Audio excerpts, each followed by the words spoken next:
नमस्कार साथियों, मैं धर्मराज आपका स्वागत करता हूं आपके अपने चैनल सक्सेस जंक्शन पर। आप सबों को होली की अग्रिम बधाई। तो पिछली बार हमने देखा था महत्वपूर्ण अनुच्छेद, वो पहला पार्ट था। ये दूसरा पार्ट है उसी कड़ी में। तो आज हम कुछ और प्रमुख अनुच्छेदों को देखेंगे जो कि एग्ज़ाम के पॉइंट ऑफ व्यू से इम्पोर्टेंट होते हैं। तो सबसे पहला है अनुच्छेद 169, जिसमें कहा गया है कि राज्यों में विधान परिषद का सृजन या उन्मूलन। राज्यों में विधान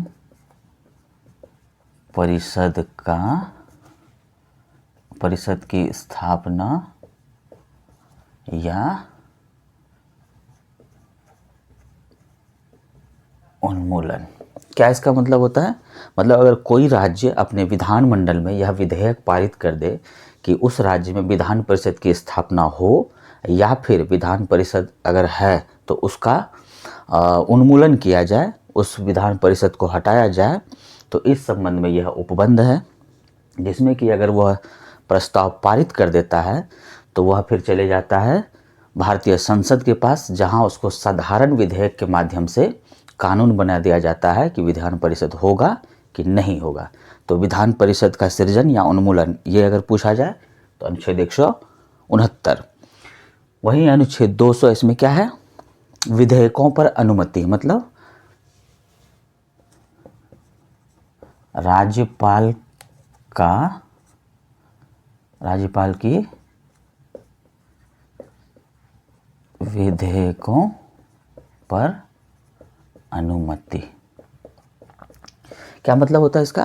मतलब कोई भी विधेयक अगर विधानमंडल द्वारा पारित होता है तो राज्यपाल के पास जाता है। जैसे संसद में विधेयक पारित होता है तो वहाँ जो सर्वोच्च होते हैं राष्ट्रपति, उनकी अनुमति, उनकी स्वीकृति आवश्यक होता है। उनके ही हस्ताक्षर से कोई भी विधेयक जो होता है वो कानून का रूप लेती है। उसी प्रकार राज्य में राज्यपाल को यह अधिकार होता है कि वो विधेयक पर हस्ताक्षर करे ताकि वो कानून बने। तो इस अवस्था में राज्यपाल को राज्यपाल की विधेयक की अनुमति आवश्यक होती है। अगर राज्यपाल चाहे तो विधेयक को मंजूरी दे, अथवा उसे अस्वीकृत कर दे, अथवा उसे पुनर्विचार के लिए भेज दे, या फिर वह विधेयक को राष्ट्रपति के पास भेज दे। जैसे आपात उपबंध में राष्ट्रपति के पास भेजा जाता है। तो इन सब चीज़ों का प्रावधान जो है अनुच्छेद 200 में कहा गया है। अब है 213। इसमें क्या है कि विधानमंडल में जो है राज्यपाल जो है अध्यादेश लगा सकता है, यानी कि विधानमंडल के विश्रांतकालीन अवस्था में, मतलब जब सदन नहीं चल रहा हो, विधानमंडल का जो सदन होता है वो नहीं चल रहा हो, तो उस वक्त अध्यादेश जारी करके कोई भी कानून को बनाया जा सकता है। तो राज्यपाल की अध्यादेश की शक्ति, यहाँ इसको आप ऐसे याद रख लेंगे, अध्यादेश ब्रैकेट में राज्यपाल लिख लेंगे, आपको आसान रहेगा। वहीं हम केंद्र में देखे थे कि 1, 2, 3 जो था वो केंद्र के लिए था, केंद्र के लिए अध्यादेश जारी करने की शक्ति। वहीं राज्यों में जो है राज्यपाल जो है 213 के माध्यम से, तो मिलता जुलता है 2, 1, 3, 1, 2, 3। तो ऐसे करके है। अब है अगला 226, हाई कोर्ट की रीट जारी करने का अधिकार। हाई कोर्ट का रीट जारी करने का अधिकार, ऐसे ही आप याद रख लेंगे। अगला है अनुच्छेद 239, जिसमें कि दिल्ली के संबंध में विशेष उपबंध है, उसकी बात करता है। 239 का क्लाउज को, सब क्लाउज को, यानी क्लाउज ए, सब क्लाउज ए। तो दिल्ली के विषय में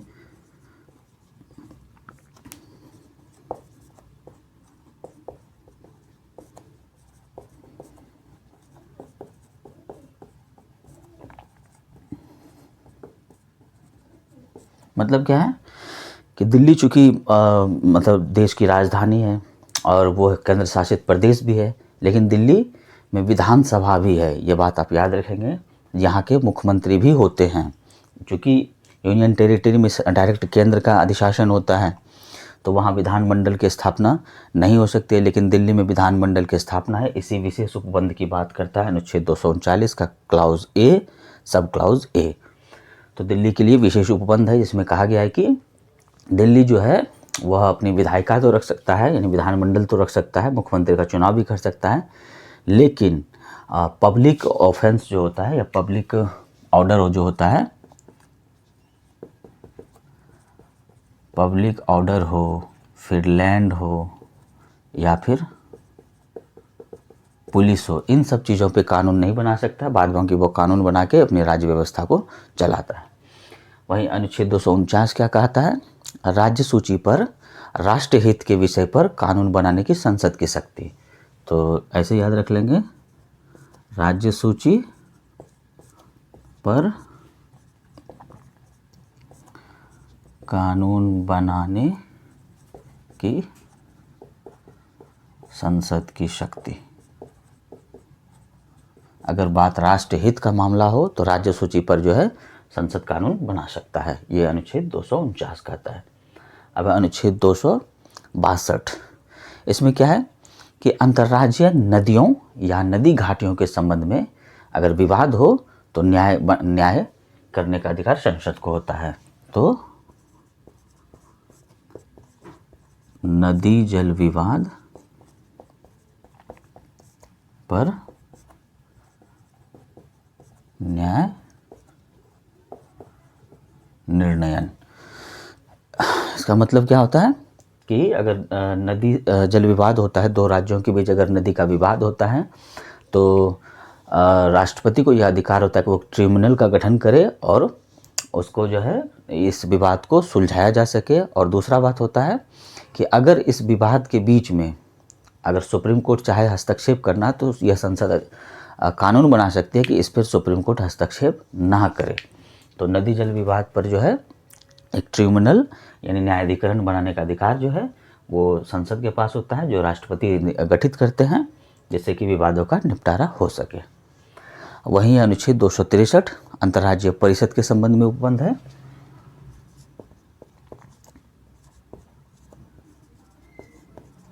अंतर्राज्यीय परिषद के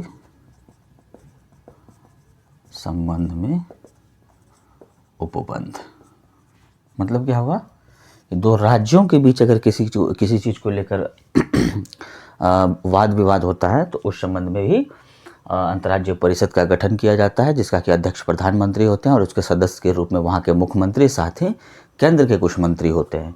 तो अंतर्राज्यीय परिषद का गठन किया जाता है। पहली बार जो अंतर्राज्यीय परिषद का गठन 1990 28 मई को किया गया था। 28 मई 1990 में अंतर्राज्यीय परिषद का गठन किया गया।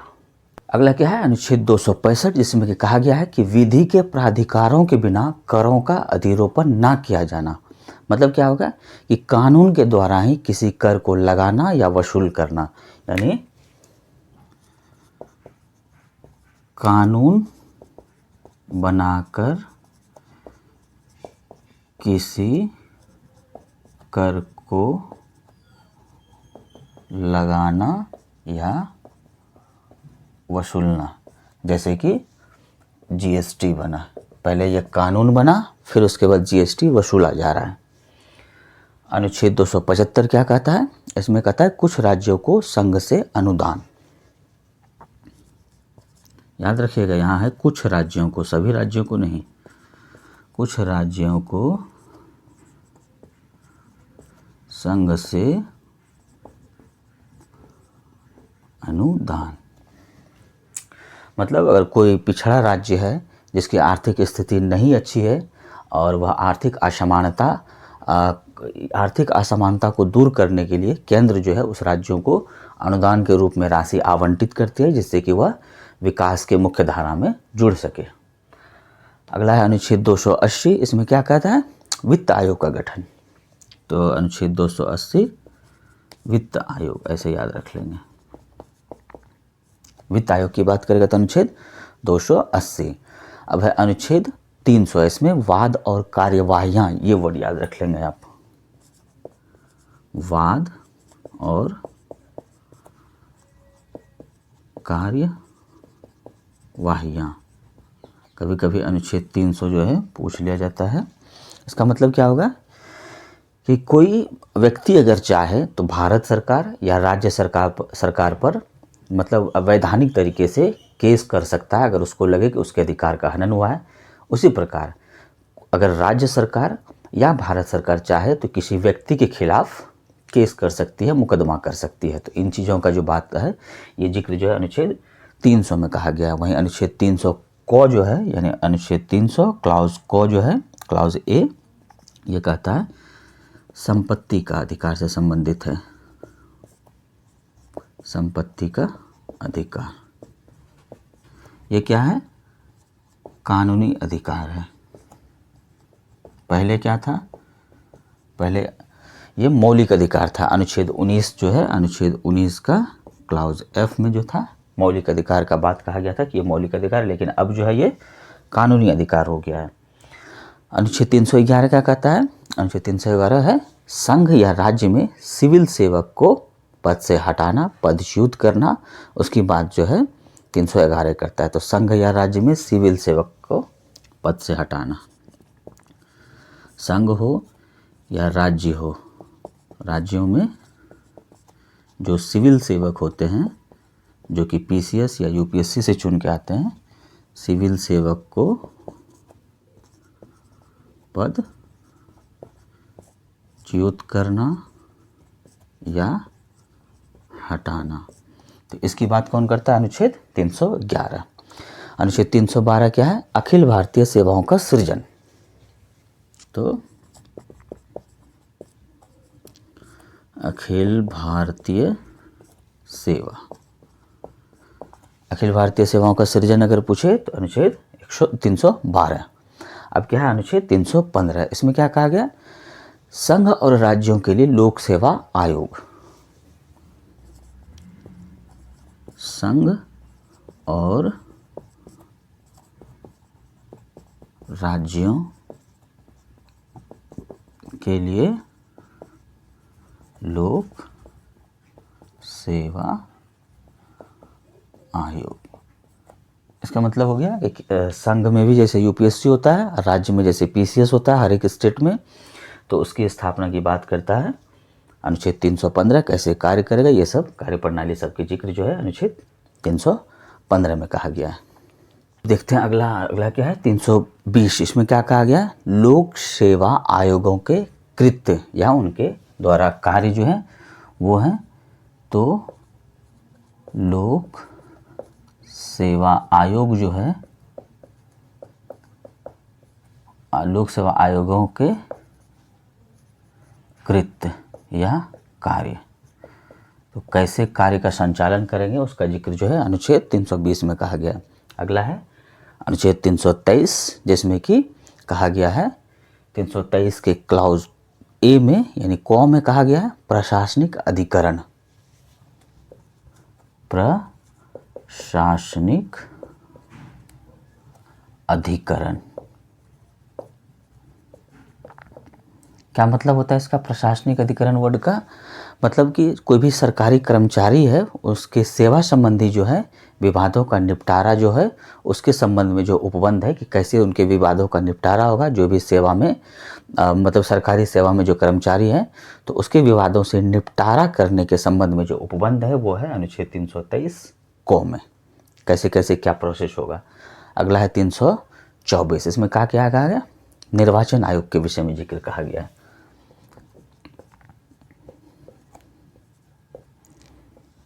निर्वाचन आयोग का जिक्र किया गया है। किसका? निर्वाचन आयोग। अनुच्छेद 324 याद रखेंगे जो पूछा जाता है। इसमें एक निर्वाचन आयोग के अधीक्षण, निर्देशन और नियंत्रण से संबंधित 3 वर्ड याद रखेंगे। अधीक्षण, निर्देशन और नियंत्रण। अधीक्षण, निर्देशन और नियंत्रण की बात करता है 324। कैसे चुनाव आयोग जो है कार्य करता है उसके संबंध में है। अगला है 330, जिसमें लोकसभा में अनुसूचित जाति और अनुसूचित जनजाति के सीटों के आरक्षण की बात है। तो लोकसभा में अनुसूचित जाति एवं अनुसूचित जनजाति के जनजाति के सीटों का आरक्षण। लोकसभा में जो है अनुसूचित जाति और अनुसूचित जनजाति के सीटों के आरक्षण की बात करता है अनुच्छेद 330। ये भी इम्पोर्टेंट है, ये भी पूछा जाता है। तकरीबन जो भी मैं करा रहा हूँ वो एग्जाम में कहीं ना कहीं पूछे जाते हैं। अगला है 335। इसमें क्या कहा गया है कि सेवाओं और पदों के लिए अनुसूचित जाति और जनजाति के दावे।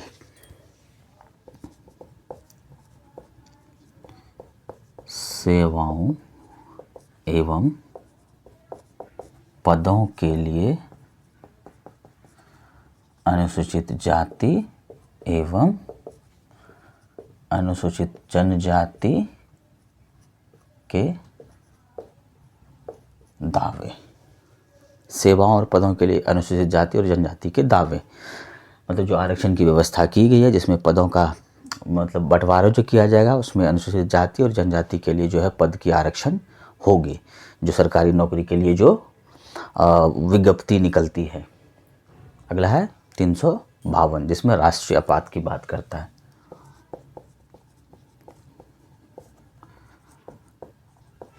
राष्ट्रीय आपातकाल। 356 क्या है कि राज्यों में संवैधानिक मिशनरी अगर विफल हो जाती है तो उस वक्त वहाँ आपातकाल लगाया जा सकता है। तो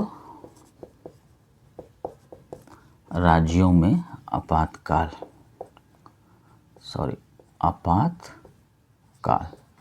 मतलब राज्यों में अगर संवैधानिक मिशनरी जो भी संवैधानिक कार्य अगर वो विफल हो जाता है या फिर केंद्र के आदेश का अनुपालन नहीं करता है राज्य, तो उस वक्त जो है आपातकाल की घोषणा कर दी जाती है। तो ये हो गया राज्यों में आपातकाल। राष्ट्रीय आपातकाल, जैसे बाह्य आक्रमण हो गया उस वक्त जो है राष्ट्रीय आपातकाल लगाया जाता है। उसके बाद अनुच्छेद 360 है वित्तीय आपातकाल। वित्तीय आपातकाल मतलब देश की आर्थिक स्थिति गंभीर हो जाए तो उस वक्त वित्तीय आपातकाल लगाया जाता है, जिसमें कि संसद हो या सरकारी कर्मचारी हो, उसके वेतन की कटौती की जाने का प्रावधान है। लेकिन यह अभी तक भारत में एक बार भी ऐसी संकट आई नहीं है। अगला है 368, जिसमें संविधान का संशोधन करने का जो है संसद के शक्ति और उसकी प्रक्रिया का जिक्र किया गया है। तो संविधान संशोधन का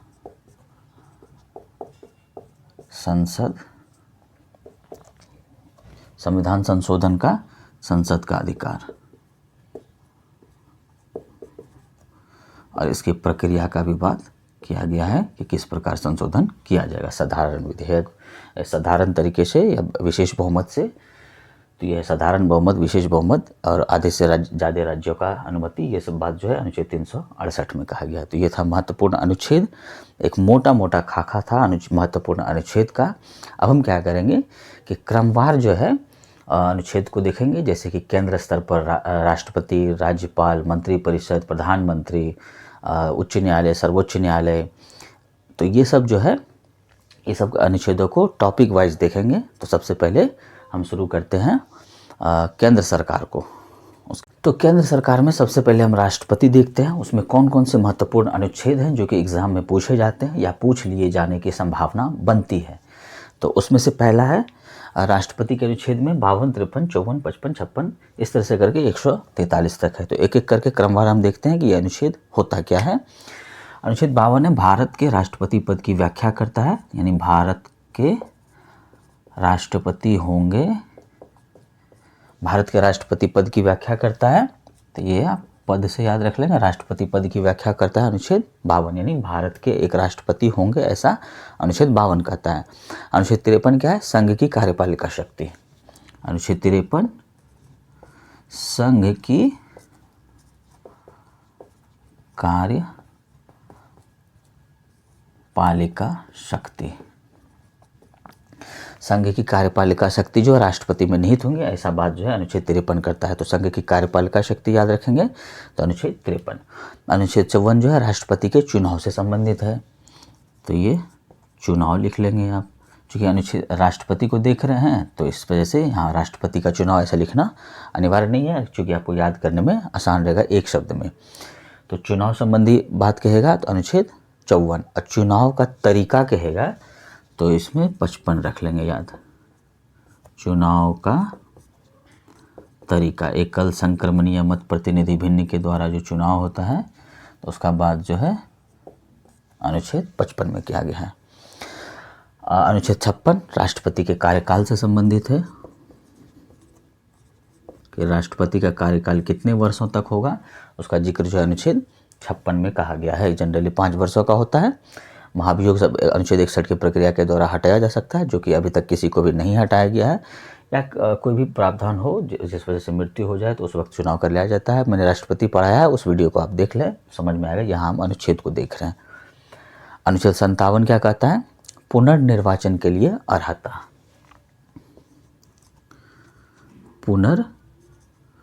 पुनर्निर्वाचन नहीं, पुनर्चुनाव कर सकते हैं, पुनर्निर्वाचन भी कर सकते हैं। पुनर्चुनाव के लिए अर्हता मतलब योग्यता। फिर से राष्ट्रपति का चुनाव अगर हो उसके लिए कौन कौन सी योग्यता अर्हता होंगी, राष्ट्रपति चुने जाएंगे कि नहीं चुने जाएंगे, तो ये बात है। चूँकि राष्ट्रपति जो है अनिश्चित समय के लिए चुने जा सकते हैं, तो उसकी बात जो है अनुच्छेद 57 में कहा गया है। अनुच्छेद 57 में कहा गया। अब उसके बाद है अनुच्छेद 58, इसमें योग्यता की बात कही गई है कि कौन से व्यक्ति राष्ट्रपति पद के लिए योग्य होंगे।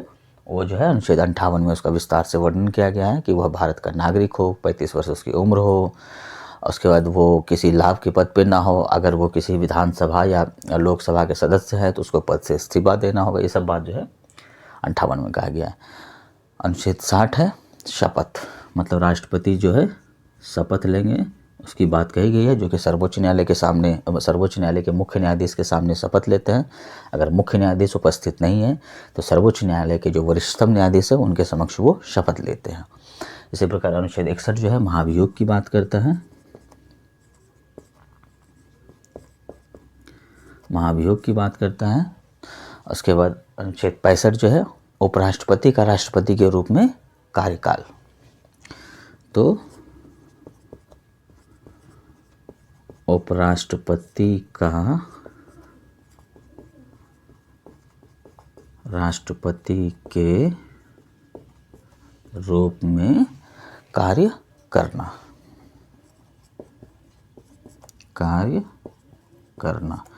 मतलब जब राष्ट्रपति नहीं होंगे तो उस वक्त जो उपराष्ट्रपति राष्ट्रपति के रूप में काम करेंगे। अनुच्छेद 65 कहता है। अनुच्छेद 71 क्या है? चुनाव संबंधी मामले।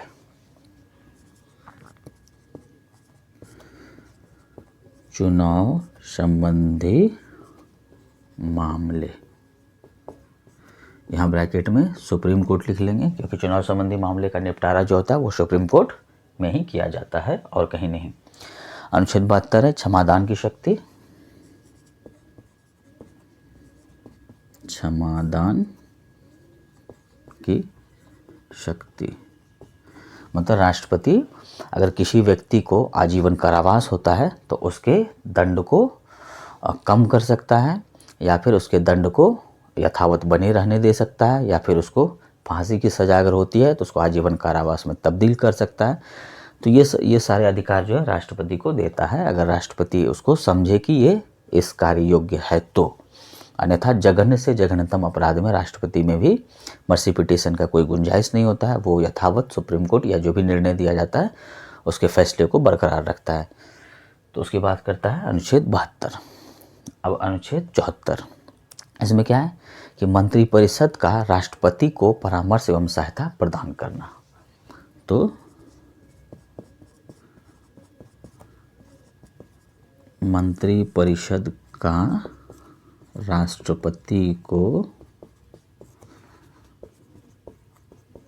सहायता एवं सलाह, इसमें ब्रैकेट में लिख लेंगे बाध्यकारी, मतलब मंत्रिपरिषद जो है राष्ट्रपति को सलाह एवं सहायता देंगे जो कि बाध्यकारी होगा। तो ये अनुच्छेद 74 में इसका जिक्र किया गया। अब देखते हैं अनुच्छेद 75। इसमें क्या क्या है? मंत्रियों से संबंधित अन्य प्रावधान जैसे कि नियुक्ति, कार्यकाल, वेतन इत्यादि। तो आप ऐसे याद रख लेंगे, मंत्रियों से संबंधित प्रावधान। याद रखने के लिए यहाँ लिख लेंगे नियुक्ति, कार्यकाल, वेतन एक्सेट्रा। मंत्रियों से संबंधित अन्य प्रावधान जो है वो है अनुच्छेद 75 में। अनुच्छेद 76 जो है भारत के महान्यायवादी की चर्चा करता है। तो भारत का महान्यायवादी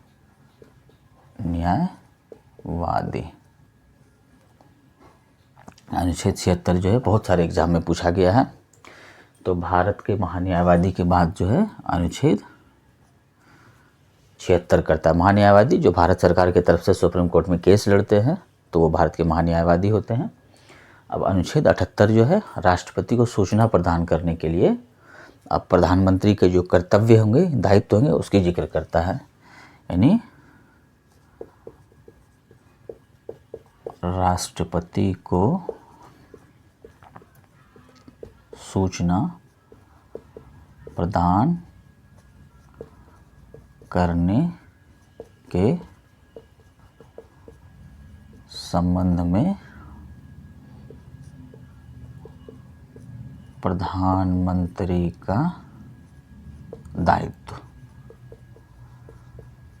दायित्व की जगह कई जगह कर्तव्य वर्ड का भी यूज कर लिया जाता है। तो प्रधानमंत्री का यह कर्तव्य होगा कि वो राष्ट्रपति को विधि से संबंधित या कोई भी सूचना हो वो सूचना राष्ट्रपति को प्रदान करेंगे। अनुच्छेद 85 क्या है? संसद के सत्र या सत्रावसान अथवा भंग करना। इसका जिक्र जो है अनुच्छेद 85 में है। तो संसद के सत्र, सत्रावसान एवं भंग करने के संबंध में राष्ट्रपति को यह अधिकार होता है। संसद के सत्र को सुचारू रूप से संबोधित करते हैं पहले, या फिर सत्रावसान हो तो उस वक्त मतलब सत्र का अवसान मतलब सदन नहीं चल रहा हो तो उस वक्त जो है अध्यादेश जारी कर कानून बना सकता है। संसद को चाहे तो वो भंग कर सकता है, लेकिन अपनी मर्जी से नहीं। आप ये हमेशा बात याद रखेंगे, जो भी करेंगे वो मंत्रिपरिषद, प्रधानमंत्री इसकी सलाह पर कार्य करेंगे, लेकिन काम जो होगा वो राष्ट्रपति के नाम से होता है। इसीलिए कहा जाता है राष्ट्रपति को कभी कभी आलोचना के तौर पर ये जो है रबर स्टैम्प के समान है, मतलब स्टैम्प लगा दिए बस हो गया, इतना ही इसका काम होता है। तो संसद का सत्र चलाना हो, उसका मतलब वो आके प्रथम भाषण देते हैं जब संसद का सत्र शुरू होता है, उसका सत्रावसान हो, संसद को भंग करना हो, ये सब काम राष्ट्रपति कर सकते हैं। इसका जिक्र जो अनुच्छेद 85 में किया गया है। अब अनुच्छेद 111 क्या कहता है? इसमें कहता है संसद द्वारा पारित विधेयकों पर सहमति प्रदान करना। तो ये राष्ट्रपति जो है इसको सीधा याद रख लेंगे, विधेयक पर सहमति ब्रैकेट में संसद द्वारा पारित, मतलब कोई विधेयक अगर संसद पारित करता है तो राष्ट्रपति उस पर सहमति प्रदान करेंगे। ऐसा जो है अनुच्छेद 111 में कहा गया। अनुच्छेद 112 का कहा गया संघीय बजट यानी वार्षिक वित्तीय विवरण का जिक्र जो है 112 में है। मुझे लगता है ये अनुच्छेद तो मैंने इतनी बार बता दिया है, वार्षिक वित्तीय विवरण की आप लोगों को याद हो गया होगा और होना भी चाहिए। मेरा उद्देश्य ये है कि आपको ये कंठस्थ हो जाए। अनुच्छेद 112 वार्षिक वित्तीय विवरण का जिक्र कहा गया है, जिसको कि हम देखते हैं बजट के रूप में जो पारित होता है, तो उसी बजट का जो है शब्द रूपांतरित शब्द वार्षिक वित्तीय विवरण यूज किया गया है। यहाँ बजट शब्द का इस्तेमाल नहीं किया गया है। अनुच्छेद 123 1, 2, 3 अध्यादेश, सिंपल सा है, अध्यादेश याद रख लेंगे ब्रैकेट में। ये तो खैर राष्ट्रपति पढ़ ही रहे, तो केंद्र स्तर पर अध्यादेश हो गया 123 इसमें राष्ट्रपति जो है वो जब संसद का सत्र नहीं चल रहा होता है तो उस वक्त अध्यादेश जारी कर कोई भी कानून बना सकते हैं। अब है 143 जिसमें क्या कहा गया, राष्ट्रपति जो है वो सर्वोच्च न्यायालय से सलाह ले सकते हैं, ऐसा शक्ति जो है 143 में कहा गया है। तो राष्ट्रपति का सर्वोच्च न्यायालय से सलाह या परामर्श की शक्ति। अगर राष्ट्रपति को लगता है वो कानूनी चीज़ों में फंस रहे हैं या कुछ ऐसा कानूनी दावपेच हो या कोई कानूनी मतलब वो हो विधेयक हो, कुछ ऐसा कुछ लगे कि उनको वो सुप्रीम कोर्ट से सलाह ले सकते हैं, तो उस वक्त वो सुप्रीम कोर्ट से सलाह ले सकते हैं। यह जो अधिकार 143 उनको प्रदान करता है। आइए अब थोड़ा सा उपराष्ट्रपति को देख लेते हैं, फिर अगली वीडियो में प्रधानमंत्री मंत्रिपरिषद को कवर करेंगे। तो अब उपराष्ट्रपति देखते हैं। तो आइए दोस्तों उपराष्ट्रपति देखते हैं, जिसमें कि अनुच्छेद 63 है। इसमें क्या कहा गया है, जिस प्रकार उसमें कहा गया था 52 में भारत के राष्ट्रपति के पद के विषय में, उसी प्रकार जो है 63 है भारत के उपराष्ट्रपति होंगे, ऐसा जो है अनुच्छेद 63 कहता है। भारत के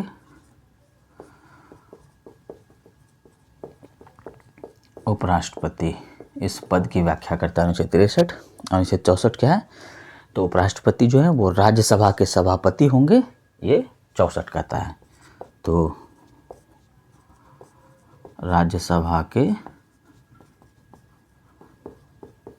सभापति ऐसा याद रख लेंगे। उसके बाद है अनुच्छेद 65, इसमें क्या कहा गया, जैसे बताया था राष्ट्रपति में भी कि उपराष्ट्रपति जो है वो राष्ट्रपति की अनुपस्थिति में राष्ट्रपति के कर्तव्यों का निर्वहन करेंगे।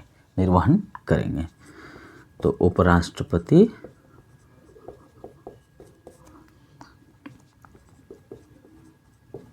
राष्ट्रपति के अनुपस्थिति में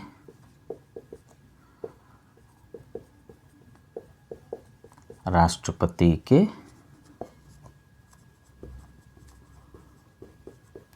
कर्तव्यों का निर्वहन करेंगे। जब राष्ट्रपति अनुपस्थित होंगे तो उसमें उसके कर्तव्यों का निर्वहन उपराष्ट्रपति करेंगे। अनुच्छेद 66 क्या है, तो उपराष्ट्रपति के चुनाव से संबंधित है। 66 चुनाव, 67 कार्यकाल।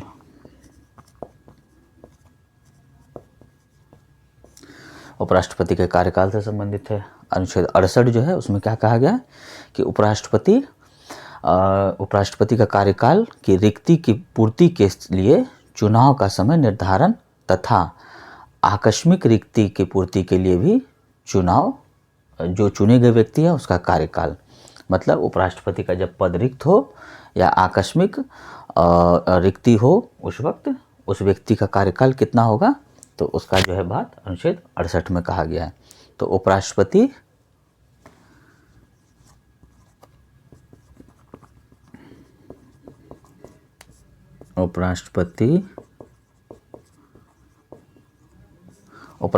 कार्यालय की रिक्ति, उपराष्ट्रपति कार्यालय की रिक्ति की पूर्ति की बात करता है, तथा जो व्यक्ति चुना जाएगा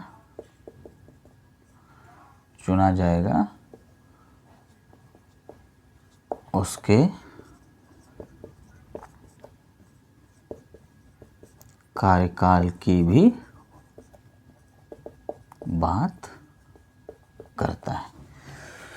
तो ये हो गया कि उपराष्ट्रपति का जो है वो कार्यकाल का, अगर कार्यालय का पद रिक्त हो जाए तो उस वक्त कौन उपराष्ट्रपति होगा, और जो व्यक्ति चुने जाएंगे वो उपराष्ट्रपति किस समय तक रहेंगे, इसका जो है जिक्र अनुच्छेद 68 कहता है। अनुच्छेद 69 में क्या है, उपराष्ट्रपति के शपथ की बात करता है, जो राष्ट्रपति के समक्ष लेते हैं, और त्यागपत्र भी वहीं देते हैं। अनुच्छेद 70 क्या कहा गया कि अन्य आकस्मिकताओं में राष्ट्रपति के कर्तव्यों का निर्वहन। तो अन्य आकस्मिकताओं में